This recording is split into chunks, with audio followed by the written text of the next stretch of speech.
Je suis Cyril Champagne, je travaille en tant que directeur du département recherche de l'Arche, Académie de recherche et connaissances en hypnose ericksonienne, qui est une des principales écoles d'hypnose d'accompagnement en Europe.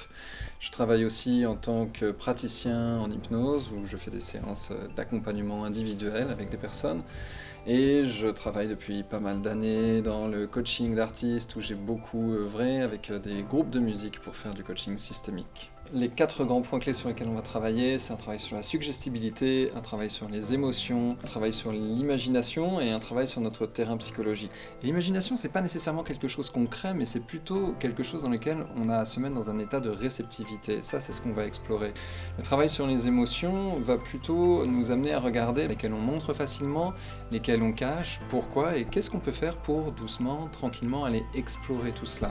On pourrait dire le travail sur la suggestibilité va venir regarder comment est-ce qu'on se laisse être influencé, comment est-ce qu'on se laisse être impacté par ce que l'autre déploie. Comment est-ce que ça nous touche, comment ça nous émeut, comment est-ce que ça nous met en mouvement, comment ça nous fait avoir une réaction. Il y a différentes traditions qui ont des techniques très concrètes pour rentrer dans des états d'imagination, pour laisser se déployer les réalités imaginaires. Par exemple, on pourrait nommer l'imagination active chez Jung, le rêve éveillé dirigé de Robert de Swann, le voyage chamanique chez Michael Harner, ou encore toutes les techniques qu'on utilise actuellement en sophrologie, en hypnose, en méditation guidée. On pourrait relier ça aussi au yoga nidra, dans les pratiques yogiques.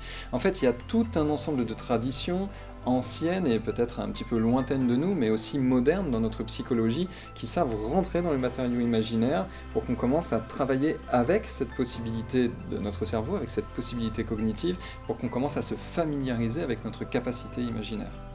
Dans le métier d'acteur, dans le métier de comédien, on touche aux limites de notre personnalité et de notre identité pour en faire un matériau de base, pour en faire notre outil technique. Et on pourrait dire de ce point de vue-là qu'on va ritualiser le travail pour apprendre à se dire qu'il y a un moment où on commence à faire ça et il y a un moment où on arrête de faire ça.